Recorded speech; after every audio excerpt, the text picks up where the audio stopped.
Hello, and welcome to episode 1 of The Offing Podcast. I'm Ashaki Jackson, publisher of The Offing, and your podcast host. On this episode, punk rock roadie icon and author Patrick O'Neill reads an excerpt from his most recent book, Anarchy at the Circle K, out now from Punk Hostage Press. An interview with O'Neill and producer Chistopher Chase Godwin follows, touching on O'Neill's time in the Bay Area punk and hardcore scene, working with bands like Dead Kennedys, Flipper, and TSOL, as well as O'Neill's journey through addiction, time in prison, and life after punk rock. Here is O'Neill reading from Anarchy at the Circle K.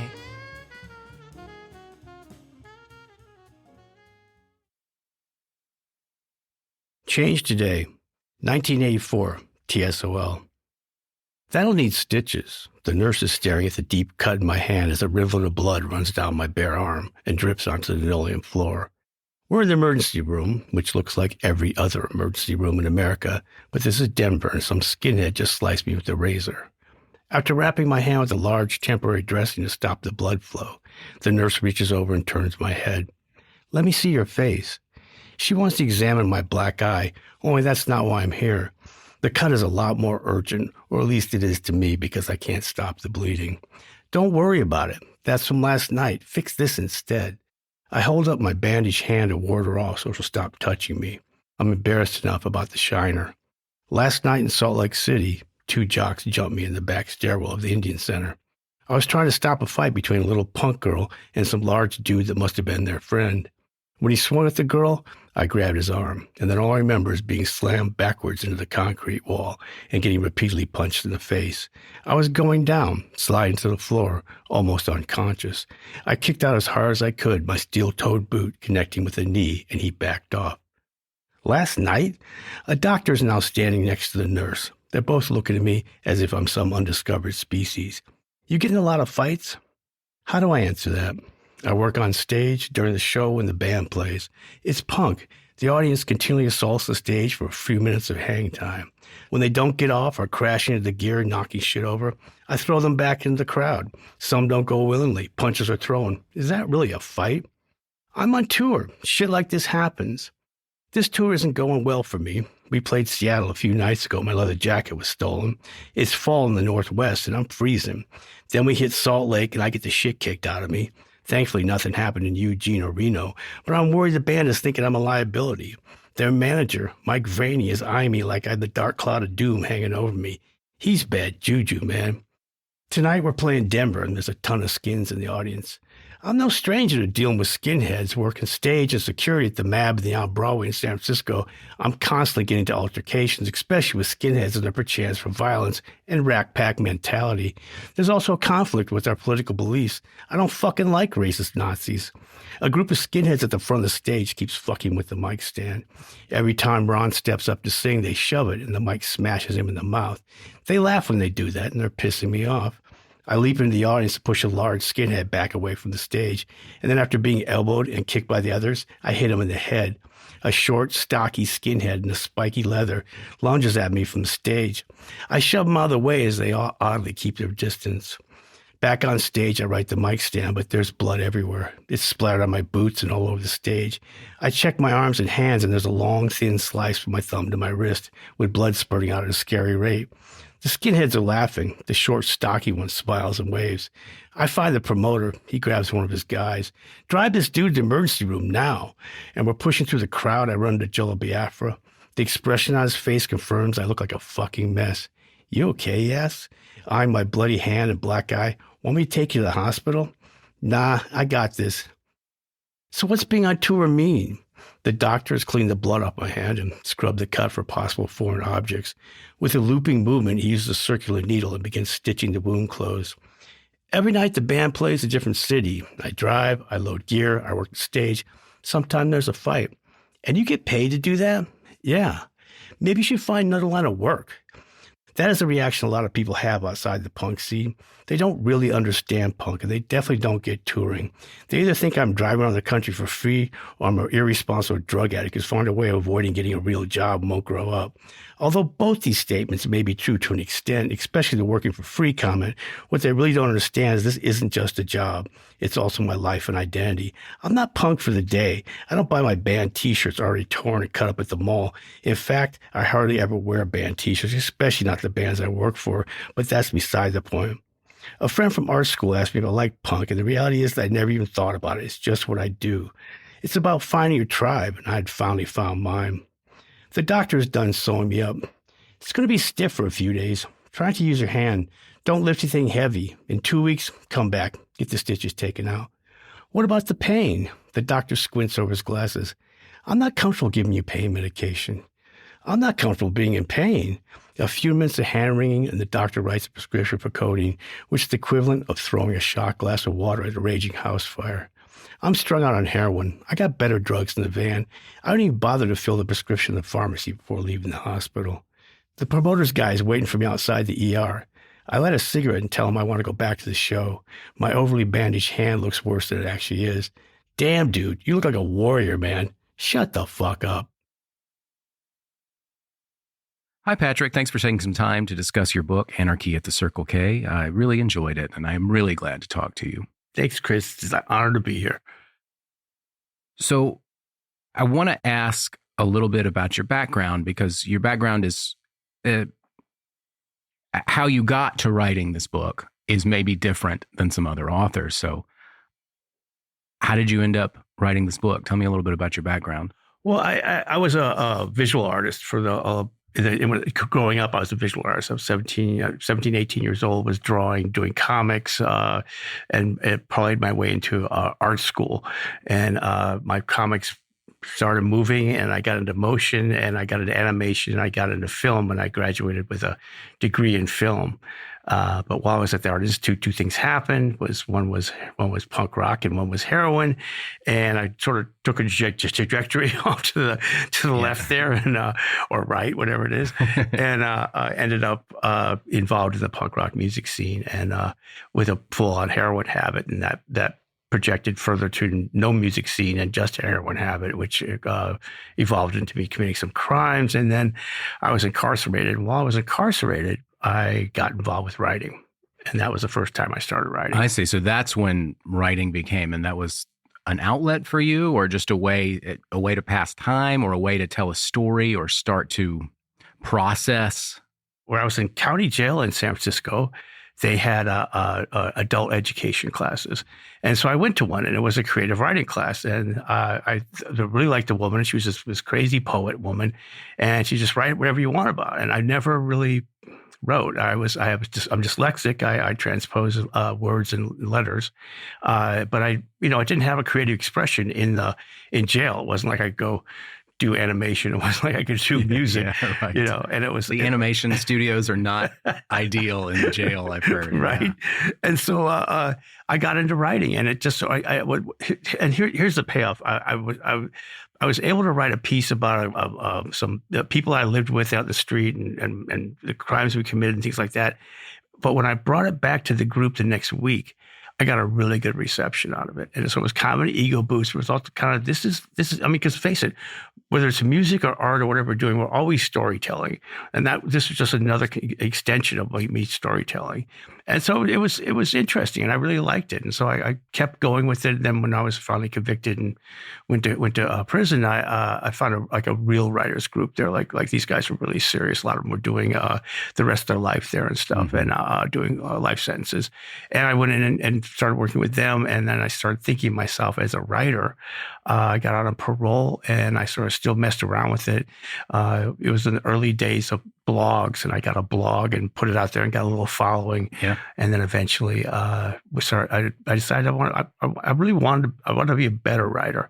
And so I went to Antioch University and got an MFA at that point. And at that point, I wrote as my thesis, my first book, which is Gun, Needle, Spoon. Yeah.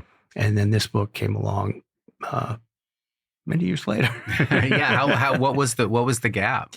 Well, actually, I started writing this book first, but it was too close to the subject matter. It was too close to it. There was a lot of things involved here. And the thing was, when I was involved with punk rock, especially as a road manager and a musician, that was my whole image in my head. That was who I was. I had a big ego because I worked with a lot of bands.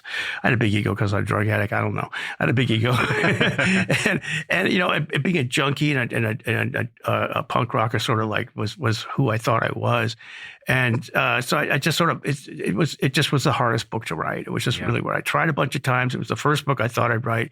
I started writing it in grad school, but it just wasn't coming. I sort of hit these walls and I couldn't get the voice and I didn't like how it was going. And so I started writing what I was writing in prison, which was the stories of what got me to prison, how it got me there. And so Gun Needle Spoon came in. And when I finished Gun Needle Spoon and got back out of, publishing and so not back out of whatever, I attempted to write this book again. It wasn't coming. Coming. So I wrote a novel instead. And at one point I just started writing this book and it clicked. So let that be some advice to everybody out there that if it's not working, just come back to it. Yeah. I mean, I think I think it's sometimes creative things. You can plant that seed and the good ones, the things that turn out good and important, they don't always come out fast, but they always kind of hang around. Yeah. That idea. And I think sometimes it's a feeling that when you get there, that it's probably going to work, right? There's maybe not always, maybe you totally doubt that you can do it at all. But I feel like sometimes the things that do end up coming to fruition, there's a little part of your brain that knows, when I figure out how to do this, I'm going to do it. Right. I'm going to get it done. And it wasn't a project I said, I can never do this. Just throw it away. And I kept all that old writing and everything. Yeah. I was going to come back to it. Not that I really used it because it was kind of like more rough drafts and stuff. But and I think we all, all the creative process is always different.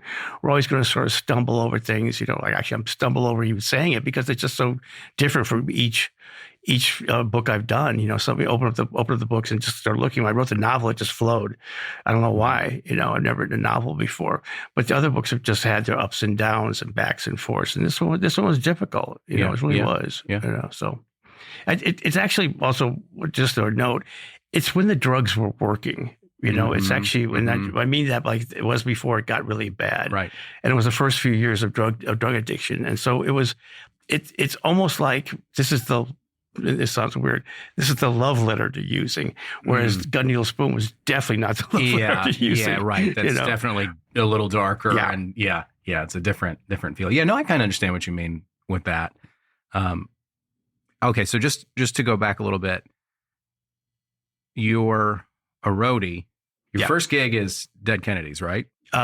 First gig's Dead Kennedys. And how does that end up happening? Are you just going to shows? Are you playing music? Or are you just hanging around people? Well, I was going to a lot of shows. I actually went and saw a friend of mine. I was at the San Francisco Art Institute, and a friend of mine said, you got to come down and see this band. And we went down to the Mabuhay Gardens, which was the biggest club in San Francisco at the time. And there's a band on stage called DOA, and they're from Canada. And I went and saw them, and it kind of blew my mind. I'd just gone to like I don't know what it was. It was a big, huge Allman Brothers, a Judas Priest or something concert at the Cow Palace. Right. It was massive, and there were 40,000 people there, and you couldn't see the stage, and you were so far removed from it, and it was loud, and it was not a lot of fun. Right. And I went down to the club, and I was 2 feet away from Joey Shithead, who's the lead singer and guitar player, and he's just sweating and playing, and it's just rocking your face, and it was like, oh. This is rock and roll. Yeah, so totally different energy, right? Right? Yeah. And it just blew my mind. And I also had, I was also kind of a rocker kid, so I had really long hair. And I sort of dressed appropriately, which was like, mid-70s rock and roll people. And after that point, I just was like, nope, and went and cut my hair off and jumped in. And the next week, I think I saw the Ramones the next week at a show, and that was it. And I started going to the Mab every day and every night and hanging out.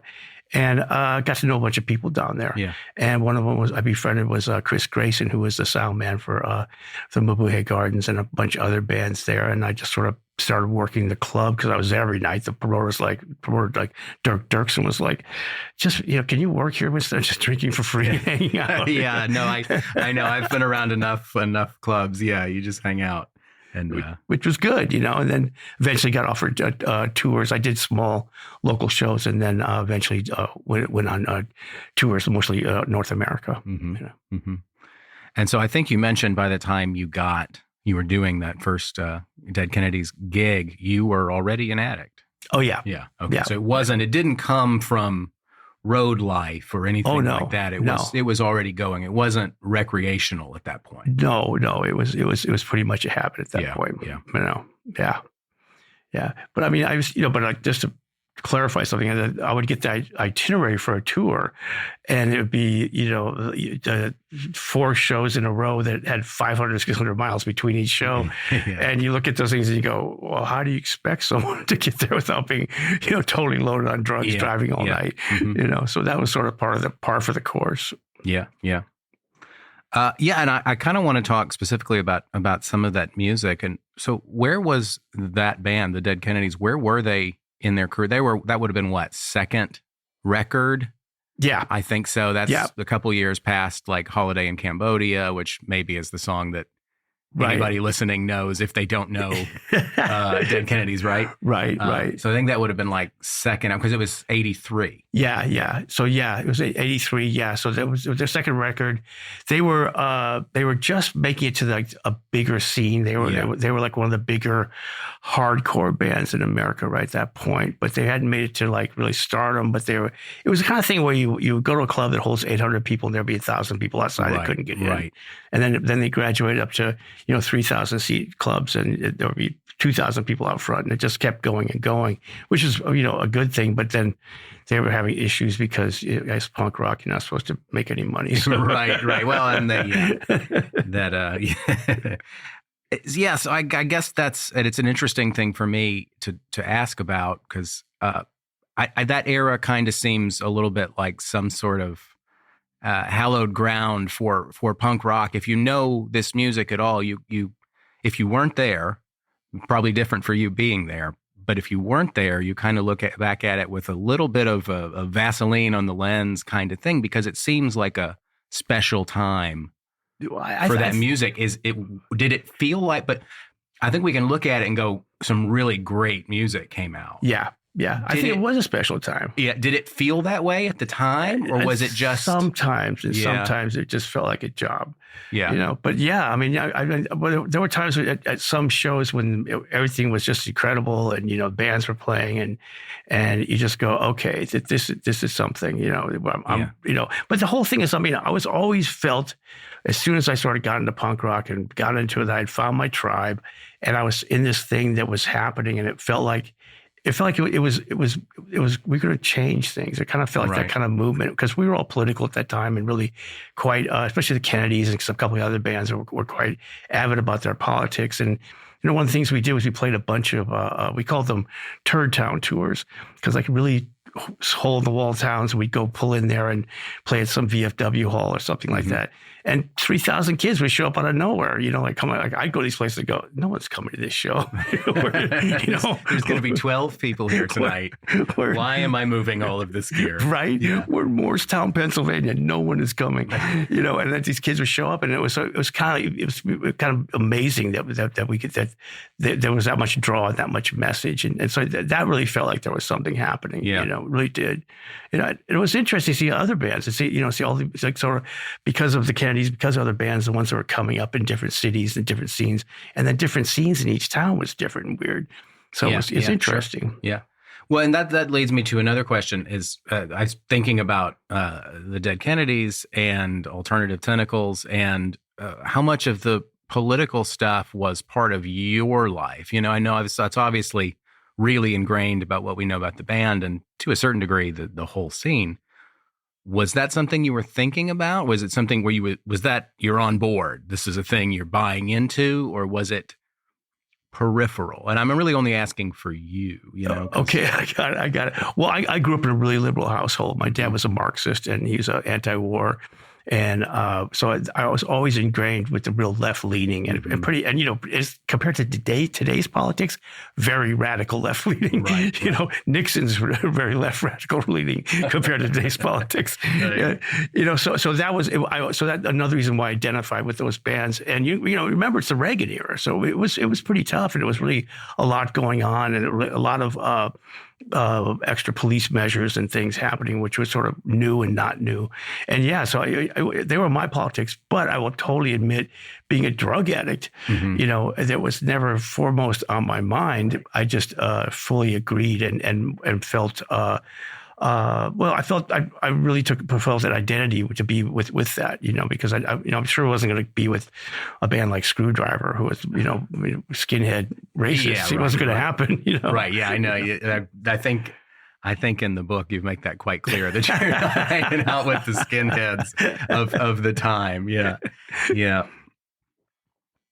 So one of the things that I thought was really interesting about the book, and thinking as sort of a segue between politics and the energy of punk rock and the sort of energy of the book seems to have some of that feel and energy of a thing that almost makes, a book is not a punk show, but there's an energy to it, to me, that feels sort of charged in that way. And I don't wonder if did that happen just because that's who you are?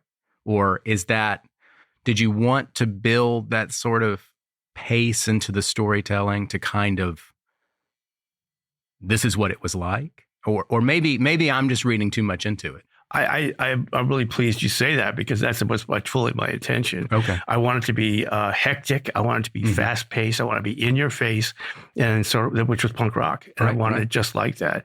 Of course, there's moments of downtime and pieces like that, but I just wanted to. I kind of wanted it to sound like a Ramones song. I kind of wanted it just to come at you with that kind of energy, and punks aren't known for their excellent playing, so I wanted it to be a little sloppy and a little messy, and so I'm really happy that you saw that, because that makes me feel like I did my job. Yeah, no, I mean, absolutely. I think you kind of pick up on it. From page one. I mean, the introduction comes at you real hard. I mean, which I think is great. To me, it really felt like an extra layer. I think you probably could have written a really excellent book differently, but it's a nice added layer that, like I said, I feel like that energy of the time and where you were and the scene is there, which is really cool, especially if you're into the music and it's cool to go back to that place and kind of be there with you. Although sometimes you wish maybe you weren't there with you, but the energy is really great. Yeah. Yeah. What's interesting though is I've gone to shows with bands. I haven't seen Dead Kennedys these days with a new singer and stuff like that, but there's a band I used to work with, TSOL, and all the original members are out there playing, and the audience is full of people my age, and then the audience is full of a bunch of 20-year-olds, and I'm just like kind of amazed, like they know the lyrics and they know everything, and they're out there dancing, or whatever it's called, and I'm just like, wow, it's really transcended. I mean, that's 40 years. Yeah, it's still there, and so I always really appreciate that, and so I think there is, like you said earlier, just kind of looking at it as like that's the golden years, or this thing like that to look up to, you know. Yeah. I think it's kind of I mean, it's not exactly the beginning of punk rock, but there's a scene there, right? And so we talk about, Bay Area hardcore kind of stuff. It's the beginning of a certain type of music, and you go too far out and it becomes less cool. Yeah. So you kind of look at that maybe late 79 to mid to late 80s. Yes. Yeah. As really like kind of the golden year. So I'm in that way, I'm not really surprised that you see 20-year-olds at TSOL shows. True. Right? Because it's like, it's a very weird thing to say, but it's almost like the classic rock of the era. Which is. Classic rock isn't always the best of the best. Right. But it's got a certain cachet Yeah, and rightfully so, I think. Yeah, I'm going to go out on the old man shaking his fist on the lawn thing here, but it's kids on the lawn. But I think that I think punk I'm not saying punk is dead or whatever, but it really changed into a formulaic kind of thing. Mm-hmm. And, I don't know how you feel about them or not, but I think sort of Green Day was that death toll. It sort of went down this road where it became very, very, you could be predictable. Yeah. And in those days, all the bands from Flipper to, Subhumans, which I consider to be really punky rock. Mm-hmm. Kenny's very melodic and had a lot of excellent vocals and different stuff. And the guitar, they were excellent musicians. Mm-hmm. To TSOL, who were playing psychedelic and had keyboards in there and stuff, which is so un-punk rock. Yeah, and so it was very more inclusive, and that sort of became to this thing that just sort of was this 3-chord. It was sort of like a mix of Clash and the Ramones, sort of, this kind of feel to it, and it just became boring, And I think so. And again, I think if you're looking at it being the golden years or the best times of the music, I think it was because I think it created the blueprint for all these other bands coming out later. Yeah, absolutely. Yeah. And I think I'm right there with you on the Green Day. I think maybe in retrospect, we'll look back on Green Day a little more kindly than we are at the moment. I'm not sure. Maybe we won't. But well, they actually were a pretty good punk band. Right. They were a band. Yeah. And they weren't a manufactured pop group that came about. Like, they were dudes in a band, and sometimes your path changes a little bit, right? And then you're a mega pop star, kind of. But I hear you. Yeah, and I think it kind of goes back to the energy of that era, that it had it. Right. Mm-hmm. It had that energy, and it had, and the bands were all different. Yeah. But they shared a lot of that same energy and mm-hmm. some politics, not all. No, not all. Yeah. But I think the energy is there, and there was a sort of sense of discovery, I think, in mm-hmm. the music, and creating and building it, which I think is always different than, it's 1992. Let's play some punk rock. Yeah. Like, you can do that with the best of intentions, mm-hmm. and there are great bands that do really cool stuff. Sure.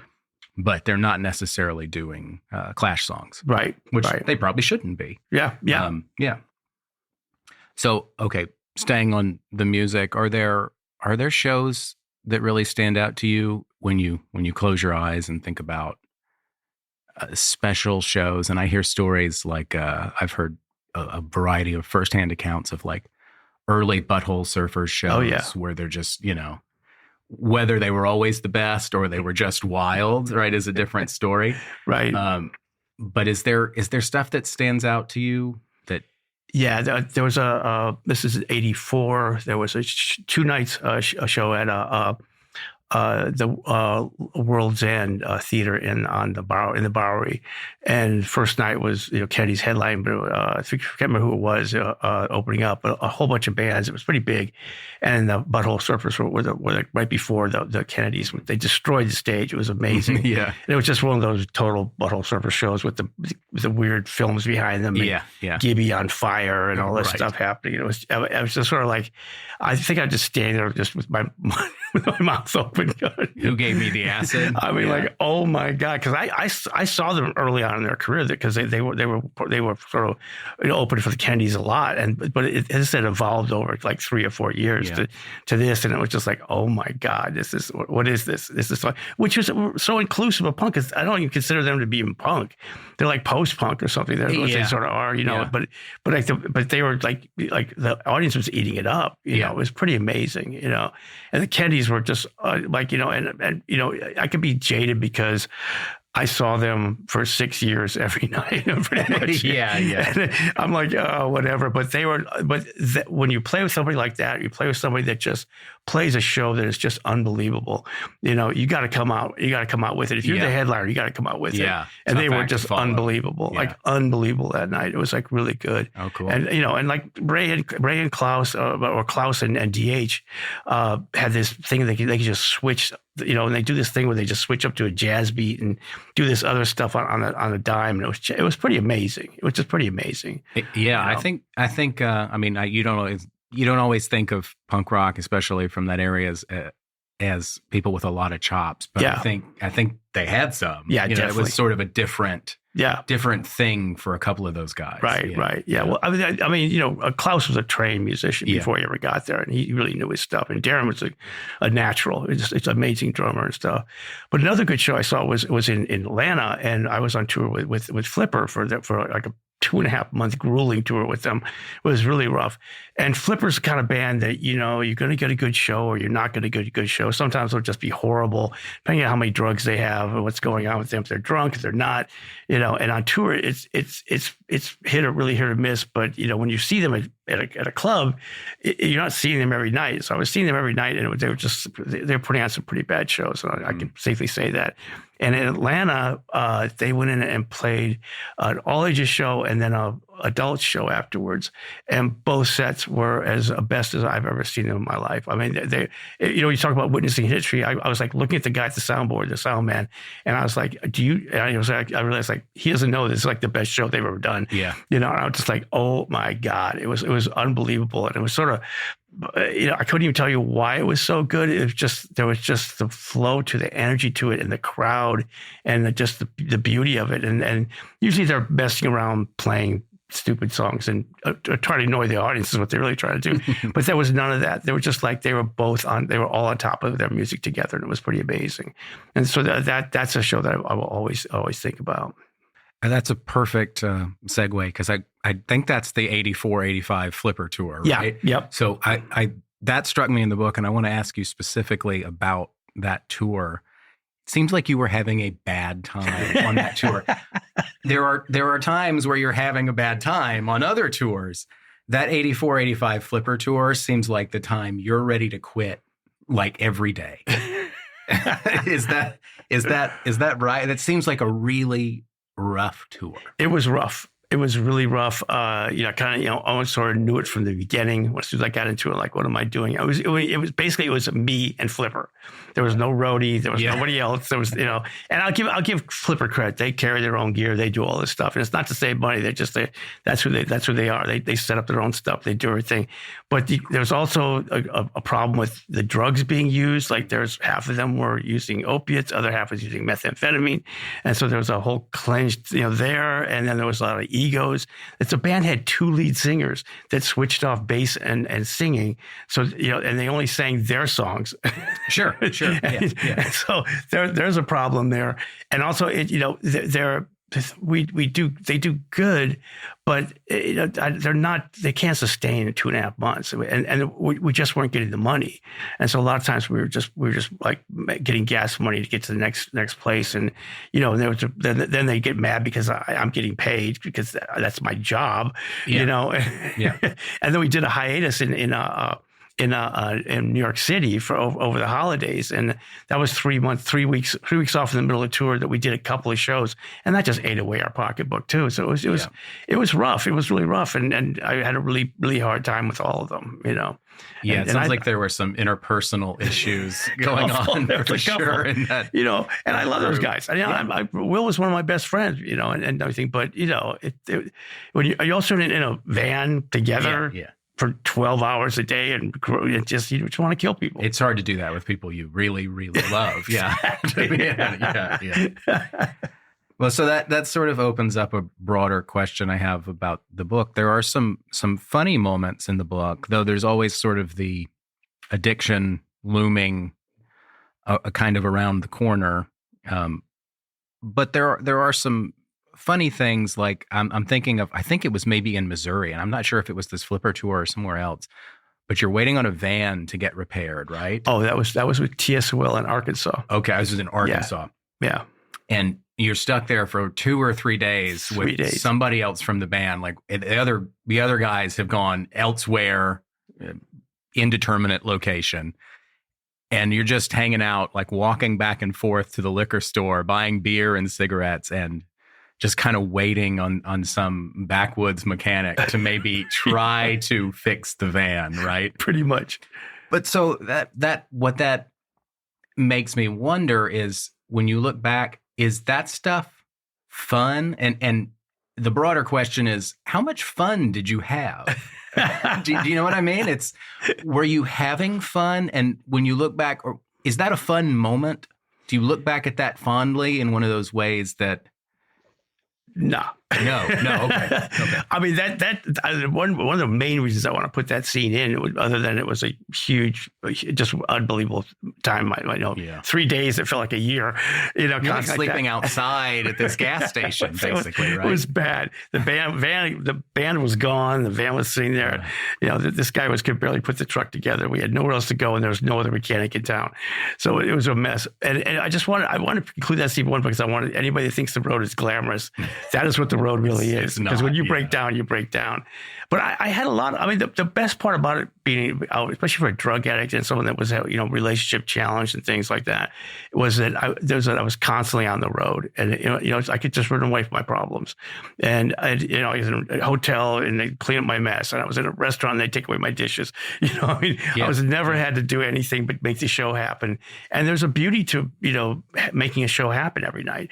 It's pretty amazing that you come into a club and the PA sucks and the gear is horrible and everything's messed up, and you somehow make that show happen and you get paid tonight and you get out. Mm-hmm. And there's sort of a level of accomplishment and feeling like you've really done something at that point. That's one of the payoff of being a road manager. You sort of work these things out and get it together and negotiate within an hour and a half period before the show starts. Well, you have a start, you have a task.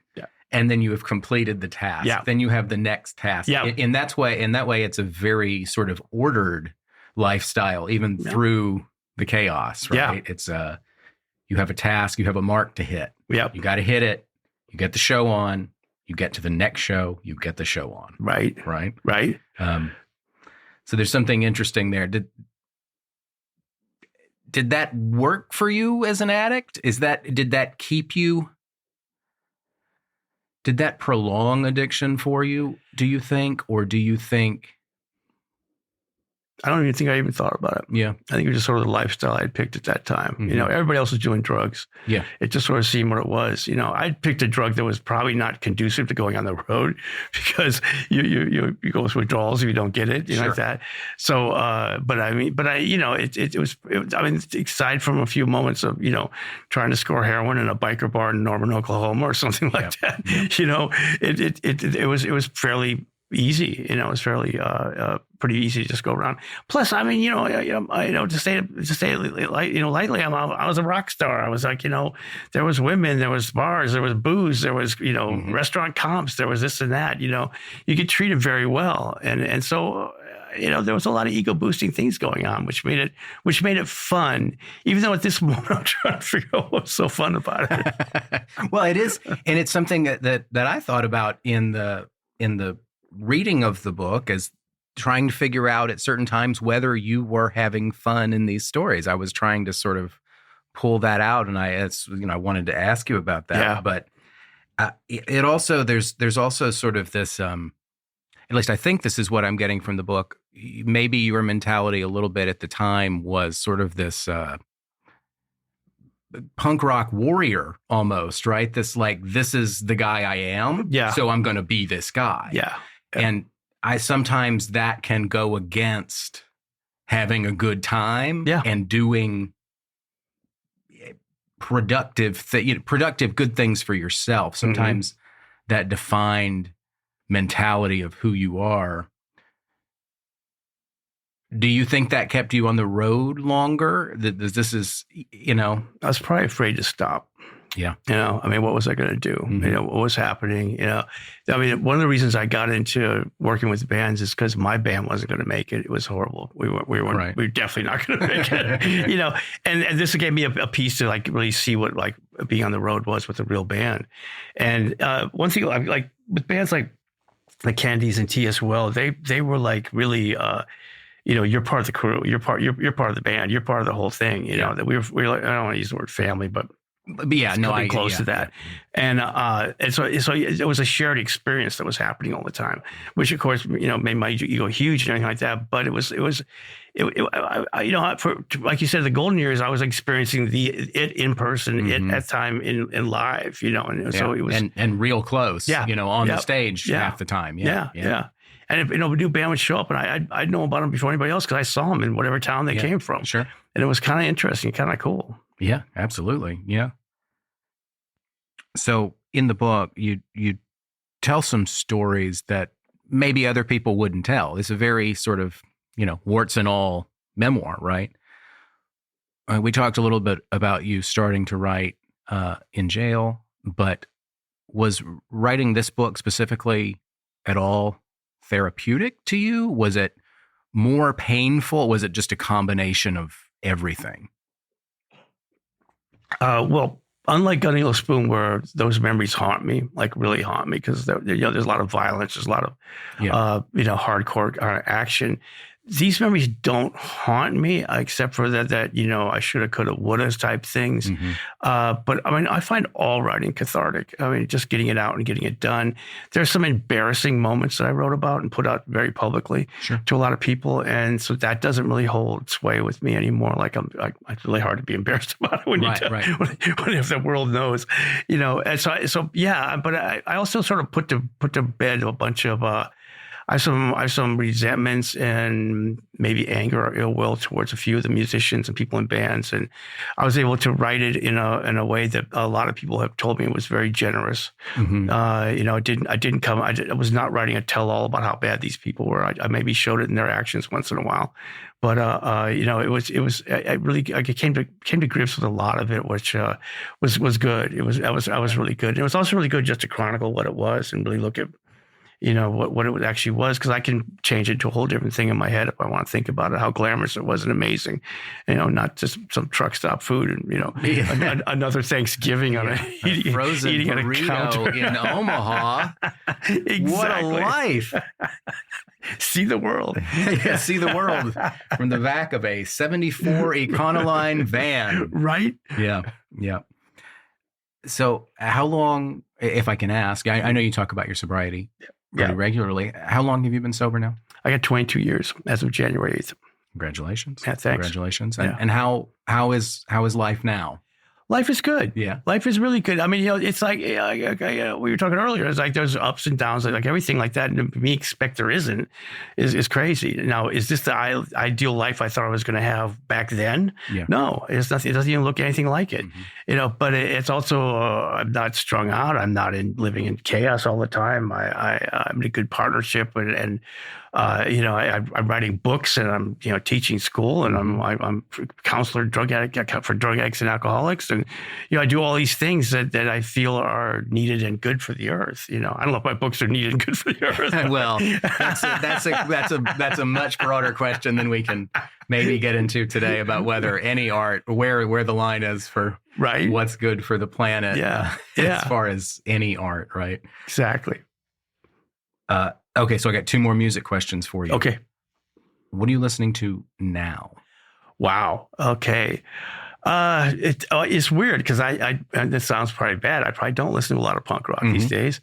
Oddly enough, I've listened to a lot more guitar-oriented music, Sparkle Horse, and I love Sparkle Horse. A few. Like now, I'm totally drawing blank. I was sort of interested when they first came out, and I liked them a lot. Was The National, which is a far cry from where I used to be. I used to be Alice in Chains and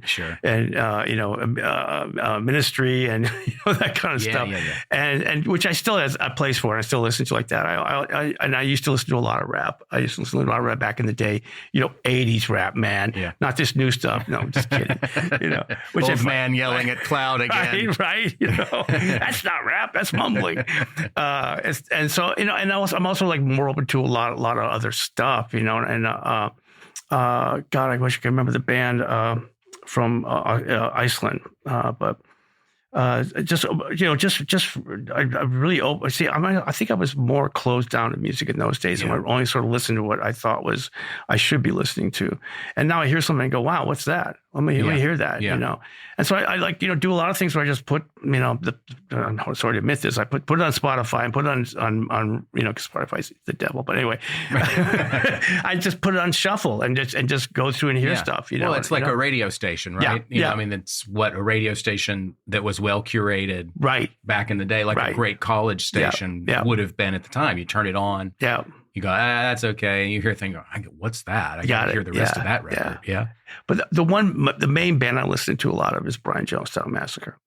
that's a band that really speaks to me, which I've heard them described as heroin music. Yeah, absolutely. I think absolutely. I've seen them a few times. Yeah, and that's the vibe. That's the vibe, I think. But I mean, great. It's great. Yeah. It's great music, and it is. It's not. I wouldn't say it's all that way. But yeah, there's definitely some of the sort of more the slower sort of dirge tunes that they've gone from 4 chords to like 2.5. Very sleepy, a little sleepy. Yeah.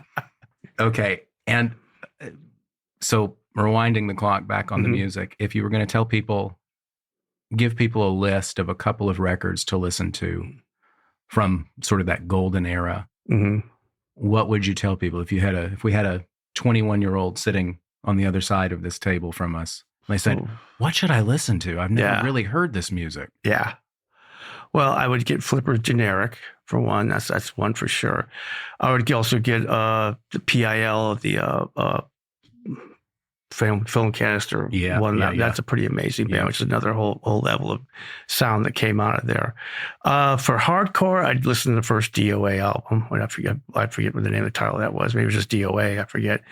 Then who else would I would look up? There's a couple bands out of England, ESG. I don't know if you know them. They're really beautiful stuff. That's post-punk.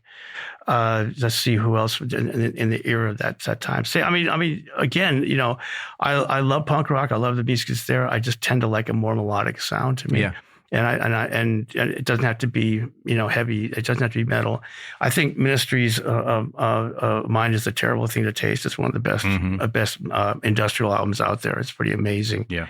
And also I just disadvantaged because the late 80s, after I stopped touring into the mid 90s, I didn't really listen to music at all because I was a drug addict. Right. I was running around. Yeah. And so there's a bunch of bands there that go, oh, what's this? This is amazing. Yeah. It's a whole lot different there and stuff like that.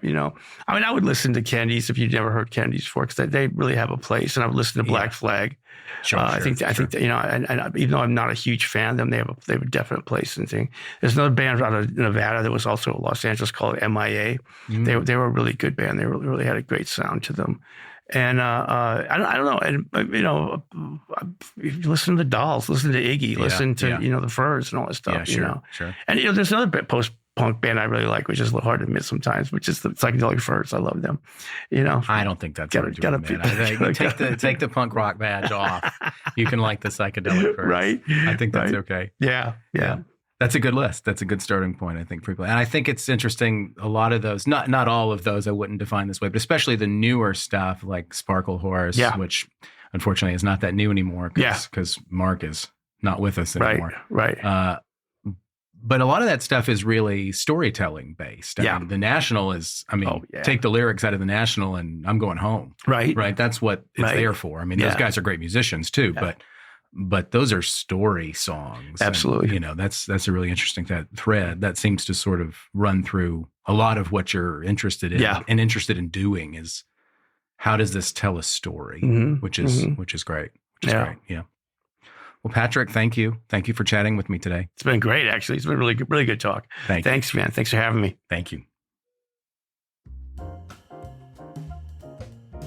To learn more about Patrick O'Neill and his work, you can visit his website at patrick-oneil.com and check out Punk Hostage Press online. Both links are in the show notes below. Thank you for listening to today's episode. We've got more in store, so make sure you subscribe wherever you're listening now. You can find us on Apple Podcasts, Spotify, Google Podcasts, Stitcher, and all major platforms. The Offing is a 501c3 nonprofit organization, and we rely on literature lovers and art enthusiasts like you to keep the lights on.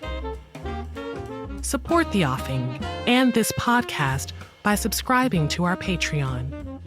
Look for the link in the show notes below. You can take The Offing wherever you go with one of our tote bags, bookmarks, pencils, or logo coffee mugs. Shop at wearepastdue.com/store/The Offing. The Offing podcast is a Past Due production and was recorded at Past Due Studios in Los Angeles, California. This episode was produced by Chistopher Chase Godwin. Katrina Mohn is the executive producer. Thanks again for listening to the Offing Podcast.